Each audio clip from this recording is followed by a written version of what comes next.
Jadi teman sekalian, kalkulasinya jangan salah. Jadi gini loh, sekali lagi terakhir, jangan dipikir kalau Anda fokus memprimerkan akhirat lantas Anda kehilangan dunia. Coba saya ingin kowe, ini saran saya kepada jamaah sekarang ini ya. Kamu jualan makanan, kamu bikin warung ya.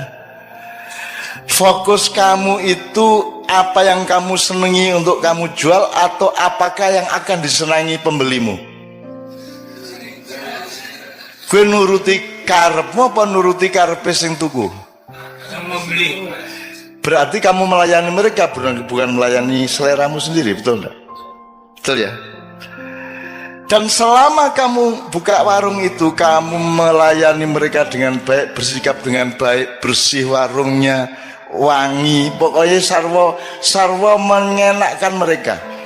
Kamu tidak berpikir pembeli akan datang banyak atau tidak. Yang penting kamu fokus melayani.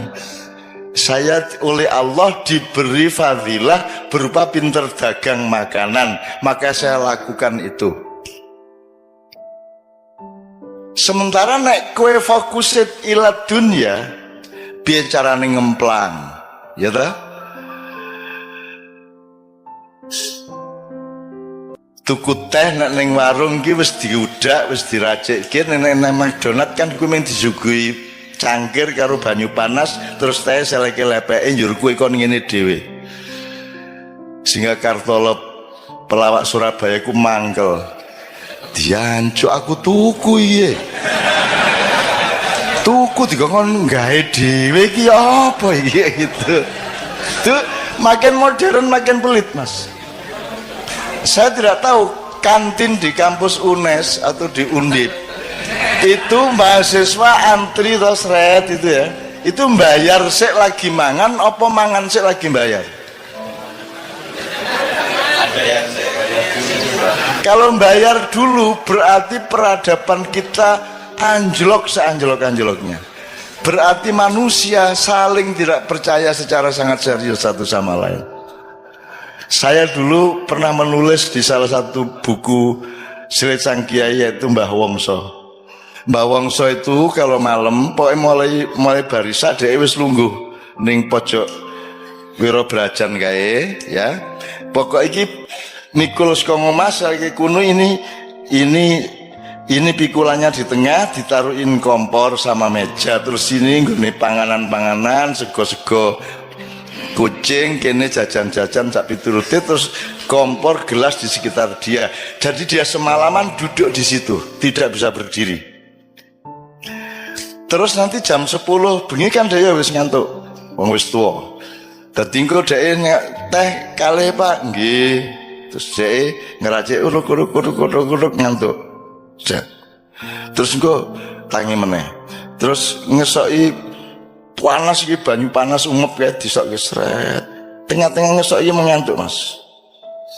Terus sampai tumpah dari gelasnya itu nyiprat nang pupune lagi dhek tangi meneh ngono kae. Itu pokoknya nek arep ndelok hiburan gratis pokoke nang Mbah Wongso. Iki mesti ngontak ngantuk, mesti ngenang-ngene kae mergo kecipratan kuwi. Bagaimana orang jualan ngantuk semalaman dan dia tidak mengontrol tempenya habis berapa, Pak itu tadi ngabisin kerupuk berapa dan seterusnya, dia tidak mengontrol. Saya hidup ini tidak untuk berjualan atau mencari laba. Saya hidup ini menjalankan dharma bakti saya sebagai hamba Allah. Aku iso ngene iki tak lakoni ngene iki kanthi tenanan.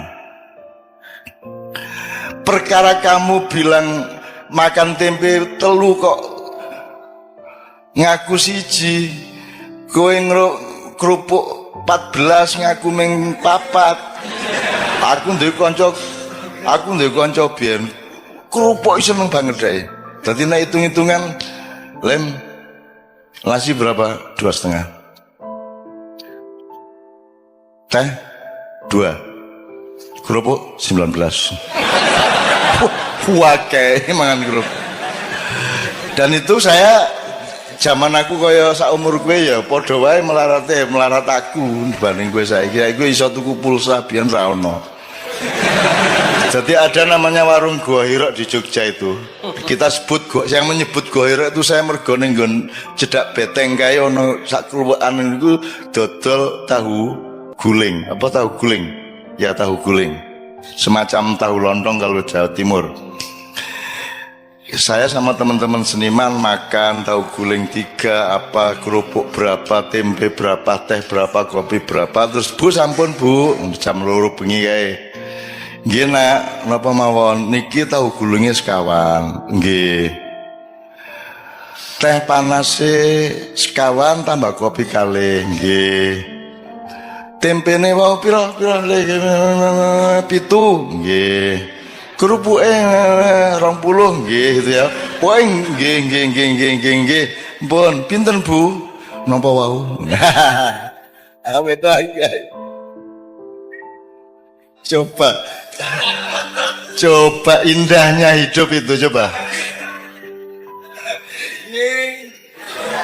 Wah, itu saya ingat sampai sekarang ya Allah indahnya coba. Leku diri ngitung gue ya. Pinten Bu, napa wau? Aduh ngitung meneh. Coba itu belajar apa ya? Belajar bagaimana kesabaran itu menjadi nikmat bagimu. Bagaimana kearifan itu menjadi nikmat bagimu. Sekarang ini kan ada dikotomis. Kalau kesabaran berarti tidak enak. Betul lah? Kalau melarat berarti sengsara. Itu salah kamu. Nanti dulu. Kamu dapat uang, kamu nikmati uang dengan atau secara akhirat, dan kamu tidak punya uang, kamu nikmati secara akhirat. Kalau uang dinikmati secara dunia gampang, tapi kalau tidak punya uang, satu-satunya jalan menikmatinya adalah secara akhirat. Betul enggak? Lah jadi kalau kamu punya uang, kamu menikmati secara dunia bisa, secara akhirat bisa. Double. Kalau kamu tidak punya uang, orang yang keduniaan tujuannya, dia tidak bisa menikmati tidak punya uang, karena dia tidak bertujuan akhirat. Tapi kalau kamu punya tujuan akhirat, kemelaratan pada momentum tertentu itu adalah kenikmatan akhirat. Tenang dek kui. Makanya sudahlah, pertimbanganmu itu akhirat terus, supaya dunia itu menjadi kamu kuasai. Nah, pesan saya gini, teman-teman sekalian, Anda tahu yang ini di ilmu ini kan Pak Saratri kan mengajar ilmu-ilmu sosial juga ya, Ustaz ya. Kan ada istilah first world country, second world country, dan third world country. Ada di sejak tahun 70-an dunia dibagi 3. 1 negara dunia 1, kelas 1. Nomor 2 negara dunia kedua, terus negara dunia ketiga. Yang 1 itu Amerika, Eropa. Yang kedua itu dulu itu masih Jepang, Cina dan seterusnya. Kita ini negara dunia ketiga paling asor, paling isor dewi. Kita ini dengan bangga, dosen-dosen di Undip dengan bangga kita sebagai warga dari negara dunia ketiga, lo malah bangga. Ya, saya ingin katakan sama Anda semua, 10 tahun ke atas, 10 tahun sejak sekarang dan kemudian, Amerika akan menjadi negara dunia kedua. Eropa akan menjadi negara dunia kedua. Jadi dia akan turun kelas. Afrika, Amerika Latin akan tetap menjadi negara dunia ketiga. Tapi Pasifik, negara-negara Asia Pasifik dari Indonesia sampai Cina di utara, ada Thailand, ada Myanmar, ada Kamboja, ada Vietnam, ada semuanya, akan menjadi negara dunia pertama. Dia akan menjadi first world country. Pusat perekonomian dunia akan ada di wilayah Asia Pasifik. Indonesia akan menjadi bagian dari supremasi ekonomi dunia dalam waktu tidak lama lagi. Ning dudu wekmu.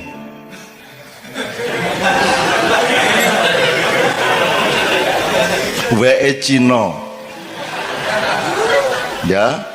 Dipimpin oleh Cina, karena Cina tega melakukan yang kamu tidak mungkin melakukan. Karena Cina mau melakukan yang Anda tidak mau melakukan. Karena Cina tidak punya selawatan, tahlilan dan lain sebagainya. Kono pokoknya ndolek duit terus. Sementara kue kayak penggawean, tahlilan, gerbek, pengajian, gitu. Apalagi Pak?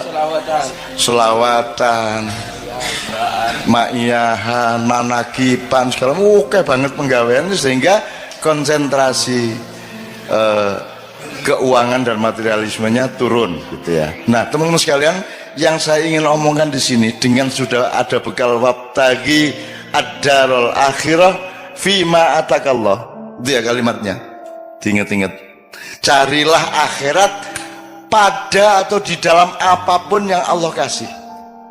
Apa wae kowe dikai Gusti Allah, apa wae dolek ono akhirate, ngono ya misalnya ya. Oke. Nah teman-teman sekalian, Anda mau apa sekarang? Tahun 2025 ke atas. What are you going to do? Kamu mau apa? Gue harus dadi cleaning service, gue harus dadi satpam, gue harus dadi tukang demo bayaran, gue harus dadi apa? Gue harus dadi pengemis, gue proposal nang dindi, gue pura-pura dadi wong kritis padahal dikongkon satu pihak untuk demo pihak yang lain. Gue harus dadi apa? Gue harus dadi wong ngemis. Gue wong Jawa ya rata-rata ya. Gue milih ndi? Mati kaliren opo mangan tapi barang colongan. Tenan iki.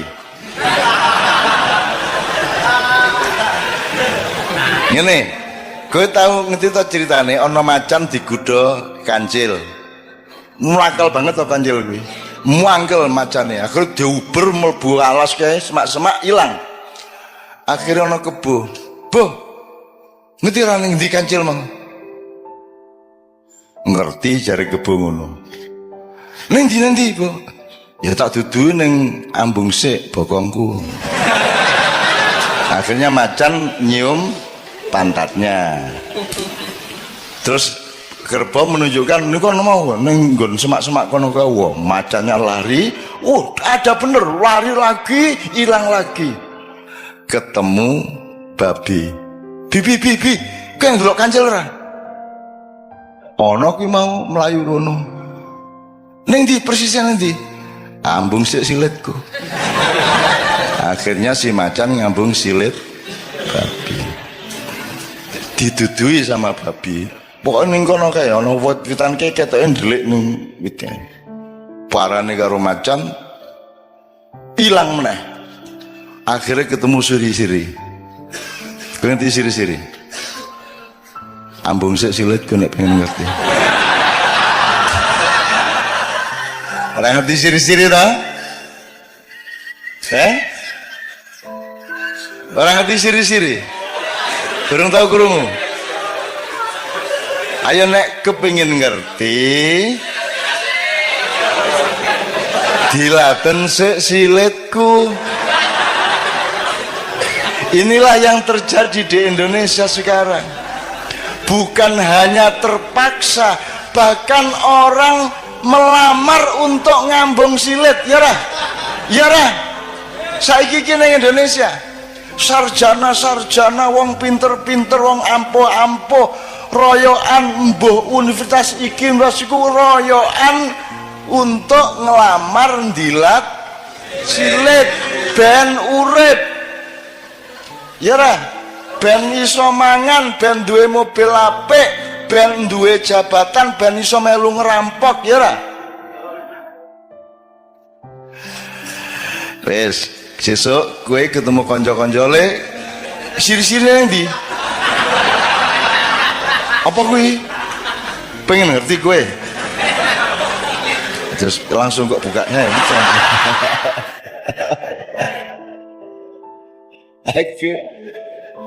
Aku nduwe kayak banget ngono-ngono kuwi. Aku nduwe kanca Pak Muzamil, orang Malang, Bang, dipecat, dia kepala sekolah dipecat coba oleh kepala dinas gara-gara dia memainkan permainan saya. Jadi saya itu pernah tahun 76, Anda belum lahir. Saya itu menjadi juri lomba drama 5 kota sebanyak 53 grup, tiap malam nonton sampai jam 3 pagi, masing-masing 3 grup. Itu 3 minggu penuh saya tiap malam ngelembur nonton tuh. Lah kesel tuh Mas, susah aku lah yo iseng-iseng gak hiburan. Jadi kira-kira minggu kedua aku bilang panitia ini saya mau ngomong serius ini. Saya tadi kan capek, saya pulang ke Jombang dari Surabaya, saya nemu pistol. Ini kan bahaya ini. Tapi ini gimana bahayanya? Pistolnya saya apakan?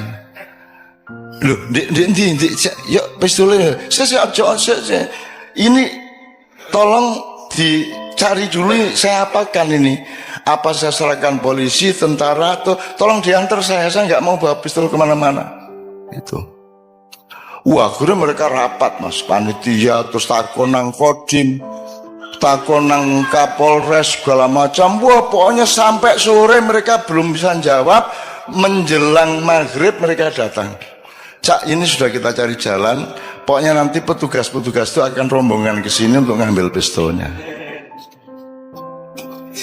Dit ya, tenan ya. Kowe gelem tak kandhani pistole. Ya. Ini ojo rame-rame ya. Ojo sapa ngerti ya. Terus tasku tak jupuk ning jero tas ngene iki. Ngadep rono sik. Terus tak jupuk ngene iki. Aku nggambar pistol cilik nang ngene iki. Nganggo pulpen iki lho. Iki pistol bajingan asu. Seneng aku urip ora duwe ngono-ngono gak ngopo kowe iki ya. Kono do ngapusi wong kono. Oke, jadi fatwa saya terakhir, kalau ini boleh disebut fatwa ya, anjuran untuk anak-anakku ya.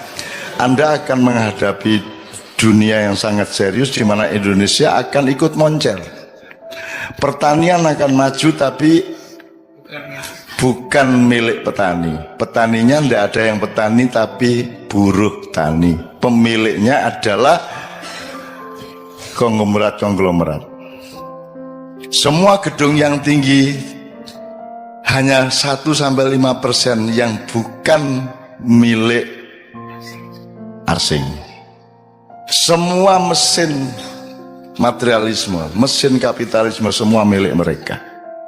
Sekarang teman-teman sekalian, Anda mau apa? Mau bunuh mereka? Mau berontak? Kalau sekarang saya mengajak Anda memberontak, harap tahu 2 hal. Satu, kalau kita sekarang melakukan perombakan besar-besaran ke Indonesia seperti 1998, ya, sekarang yang terjadi adalah perang horizontal. Rakyat akan bentur sendiri antara kelompok A dan kelompok B di kalangan umat Islam sendiri, betul enggak?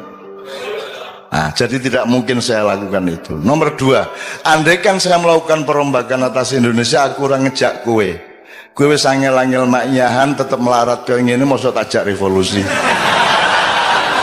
Nek jen aku arep ngono kuwi, aku nek di perintah karo Allah tak tandangane dhewe. 98 aku tandang dhewe. Aku ngunggahke Gus Dur dhewe. Dengan memastikan kemenangan Gus Dur karena dipilih oleh P3 dan Golkar, dan saya yang menempuh langsung ke Akbar Tanjung maupun ke Hamzahas pada waktu itu, dan seterusnya. Bahkan saya juga evakuasi Gus Dur begitu dipecat oleh Pak Amin Rais, Pak Amin Rois. Gus Dur nyebutnya Rois gitu. Dan seterusnya lah. Artinya saya tidak melihat bahwa saya perlu membawa Anda untuk perjuangan dunia. Ngapa Indonesia tidak diurus nganggo wong akeh kaya ngono? Ngapa cukup aku nang Jakarta, tak suntik gulune, tak untir set wis tadi. Kalau Allah mengizinkan, syukur Allah memerintahkan. Tapi kalau tidak, saya tidak akan lakukan apapun. Yang saya lakukan adalah menyampaikan cahaya Allah kepada anak-anakku yang semakin hari semakin banyak, yang umurnya antara 20 tahun sampai paling banyak, paling tinggi 40 tahun, yang akan menjadi pemimpin mulai 2020 ke atas. Kowe engko dadi pemimpin kabeh. Ning pesenku, Anda berdaulat kepada diri Anda sendiri dulu. Karena usah ngurusin kedaulatan di luar dirimu. Wong kamu sendiri belum berdaulat. Berdaulat artinya apa? Kamu berdaulat terhadap imanmu. Kowe kudu ngerti ngopo kok beriman. Kalau kamu beriman berarti ya kamu harus bisa menjalankan kehidupan yang membuatmu aman di hadapan Allah. Gitu loh sih. Karena produknya iman adalah aman. Jadi iman diterjemahkan secara akal pikiran, secara ilmu, secara kebudayaan, secara ekonomi, secara profesional. Diterjemahkan imannya dengan membuat sesuatu yang membuatmu aman di depan Allah. Itu beriman. Cara berdaulat terhadap iman Anda, berdaulat terhadap ilmu Anda, berdaulat terhadap perilaku budaya Anda, berdaulat terhadap keluarga Anda. Kalau Anda sendiri belum berdaulat atas pikiranmu sendiri, gue isi taklid, isi jare kae, gue orang duwe kedaulatan nang awakmu dhewe, kamu belum bisa menjadi pemimpin bahkan terhadap dirimu sendiri. Maka sekarang anak-anakku sekalian, kamu cari dirimu itu siapa? Tuhan tuh nyuruh kamu jadi apa? Caranya gimana? Lah kamu senengnya apa? Lah kamu bakatmu apa? Gitu loh. Kalau Anda mengandalkan sekolah dan kurikulum, mereka tuh tidak peduli sama bakatmu. Kurikulum itu podo, kabeh diperlakukan sebagai kambing, padahal ono kijang, ono sapi, ono ayo kambing ki wedhus. Padahal ada kambing, ada wedhus, ono kowe ya.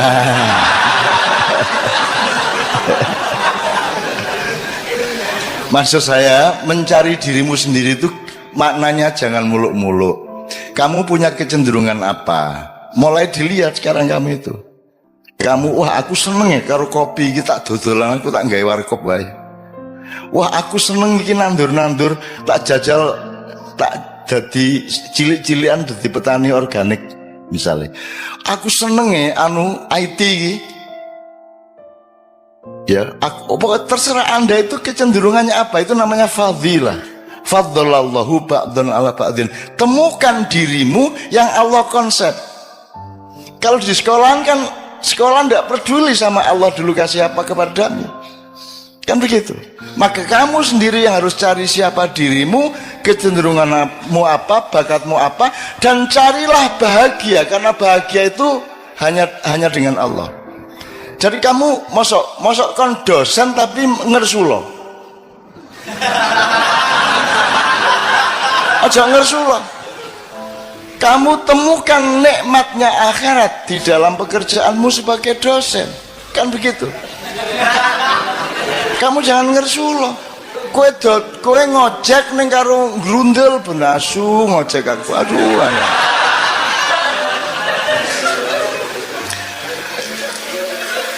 Teman-teman sekalian, kemarin saya diceritai oleh Sabrang. Di Jepang itu ada orang yang 40 tahun lebih itu dia kerjaannya melipat-lipat kertas origami itu loh. Gawe manuk, gawe perahu, gawe apa loh. Jadi petang tahun ngunang terus deh. Kan iki ngopo to iki? Bendino ngelipet kertas apa to gunane apa gitu ya. Anda tidak tahu itu thariqat, itu ketekunan. Lakukan saja apa yang Allah fima atakallah, yang Allah kasih kepadamu itu lakukan dengan istiqomah, sungguh-sungguh, tekun total sampai kamu jadi ahli yang kamu lakukan itu. Nek kue dodolan soto, kue ahli soto.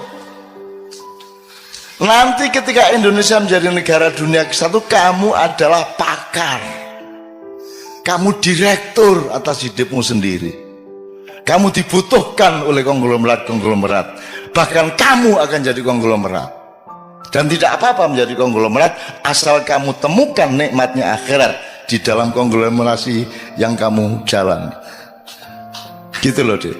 Temukan sekarang bakatmu apa. Saya ini tidak masuk rak buku di Gramedia. Bukuku ekonomi ra cocok, sosial ra cocok, budaya ra cocok, agama ra cocok, ora ono. Akhire kudu gawe lemari dhewe ya ra. Aku parpol ra cocok, ormas ra cocok, kiai ra cocok, kabeh ra cocok, akhirnya aku gawe kursi dhewe. Dan saya bersyukur karena saya sejak kecil menciptakan kursi saya sendiri. Nyun sewu ya, saya menyembunyikan nasab saya karena saya tidak mau dipuji orang hanya karena saya punya nasab. Sementara kebanyakan tokoh-tokoh Indonesia menikmati nasabnya. Lahir procot, iki wis putune mbah iki, ngono ta? Gampang dadi ketua iki, gampang dadi kok mergo pancen putune mbah iki kan ngono. Aku ora duwe kursi iku. Dan seandainya ada, aku sembunyikan di belakang punggungku. Aku ingin menjadi fungsi, bukan menjadi siapa diriku. Itulah dia. Nah, teman-teman sekalian, temukan dirimu, temukan bakatmu dan kerjakan. Mosok 5-10 tahun kamu tidak jadi pakar.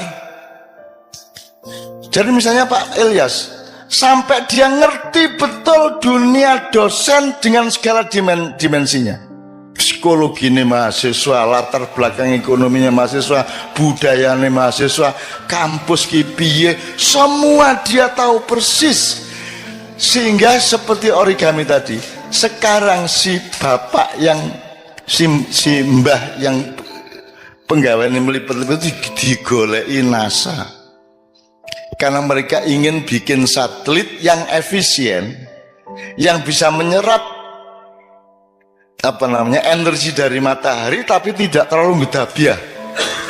Jadi harus ada lipatan-lipatan tertentu yang efisien, yang logamnya tidak terlalu berat sehingga lebih awet di angkasa.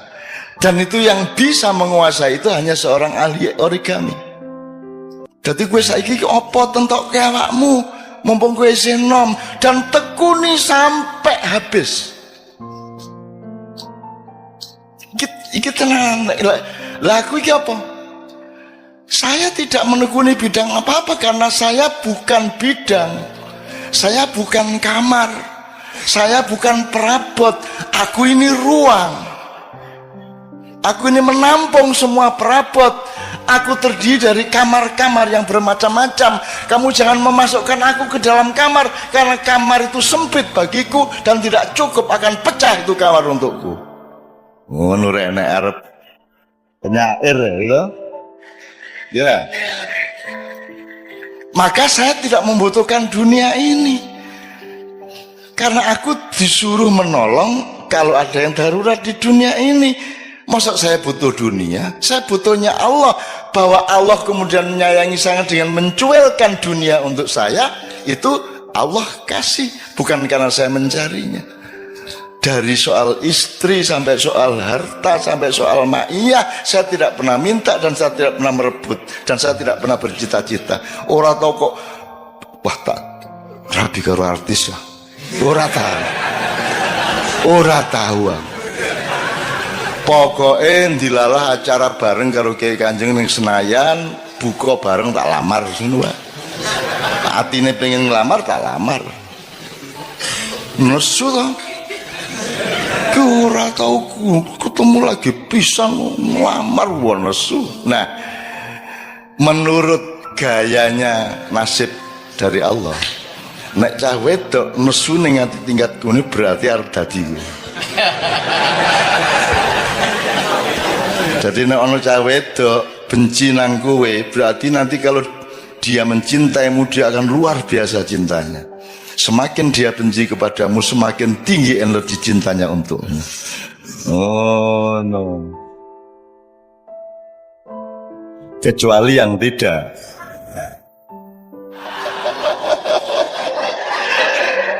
Ini yang terakhir jelas ya Mas ya. Mulai besok pagi tekuni kerjaanmu, tekuni sampai kamu jadi ahli, kamu jadi pakar, kamu menguasai betul bidangmu. 10 tahun lagi kamu, kata orang Madura gini, kata orang Madura, loh saya tidak mau ngelamar-ngelamar pekerjaan, saya tidak mau jadi karyawan, kata orang Madura. Meskipun saya cuma bikin beting itu beting. Saya cuma punya pabrik beting, tapi saya direkturnya. Saya tidak mau jadi pegawai beting, saya direkturnya. Nah, orang Madura itu konglomerat Mas. Yang namanya Haji Lutfi, ya, Lutfi ya. Tidak bisa baca Mas, tapi gue ora karuan. Oke. Wis ora iso maca Mas. Itu karena dia tekun bener. Saya ketemu di suatu seminar seks. Dia datang. Seminar seks biasanya kan bagaimana meningkatkan daya seks. Menurunkan. Aduh, ini terbalik ini temanya ini. Terbalik gimana Pak Haji? Saya kesini ini untuk supaya saya itu jangan terlalu tinggi saya ini seksnya. Kasihan istri saya itu. Masa saya harus cari yang umur 18 tahun terus? Kan kalau sudah umur 30 tidak kuat dia sama saya. Jadi gimana cara menurunkan seks saya ini kan? Itu deh, coba Madura gue. Dan seneng aku orang Madura ini. Ya teman sekalian ya. Jadi ahli ya, jadi ahli.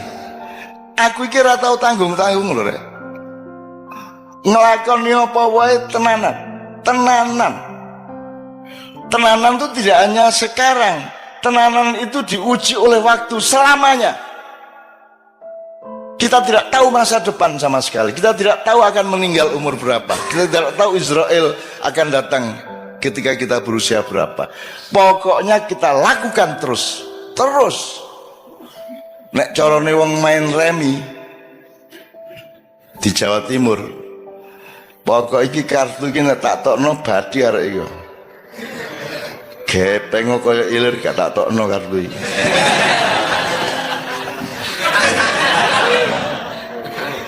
Nek saiki lak gampang kompromi to, Mas.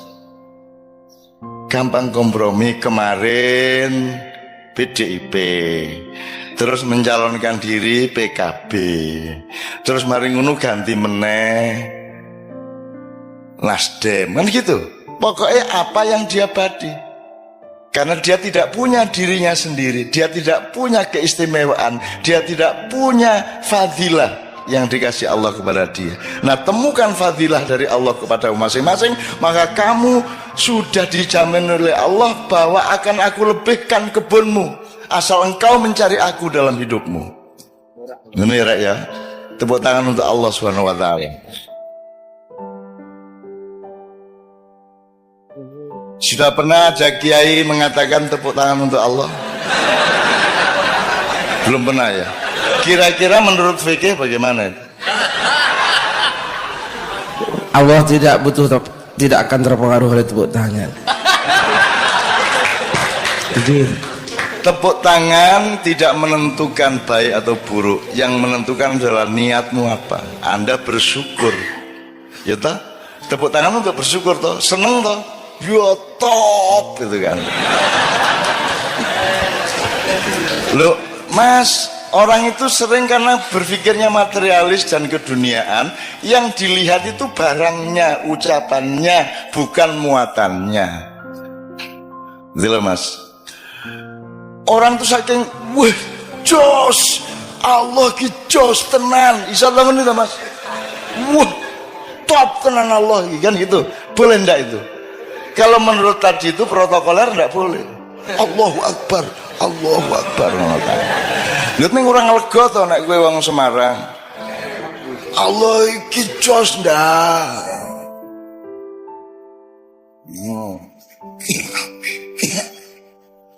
Teman kita Mas Hamim Ahmad dari Gresik, adiknya disunat.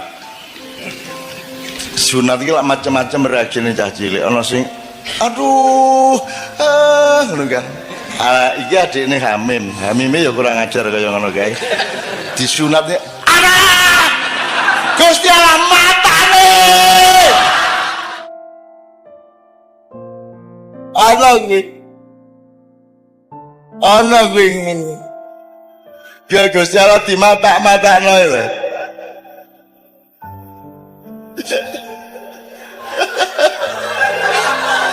Menurut Anda Allah marah enggak? Marah enggak? Lah anak cilik kok. Anak kecil kok. Cuk. Gusti Allah matane loro. Aku seneng banget ya Allah. Allah, Masya Allah, indahnya kehidupan. Anda baru bisa menemukan indahnya dunia kalau engkau bertujuan akhirat. Betul enggak? Kalau tujuanmu dunia, dunia menjadi remeh. Tidak bisa kamu nikmati. Kalau engkau menemukan betapa indahnya ciptaan Allah ini, dunia menjadi indah dan tidak tergantung jumlahnya. Kamu punya uang 50.000 indah, punya uang 1 juta indah, punya uang 10.000 indah. Kalau kamu melihat Allah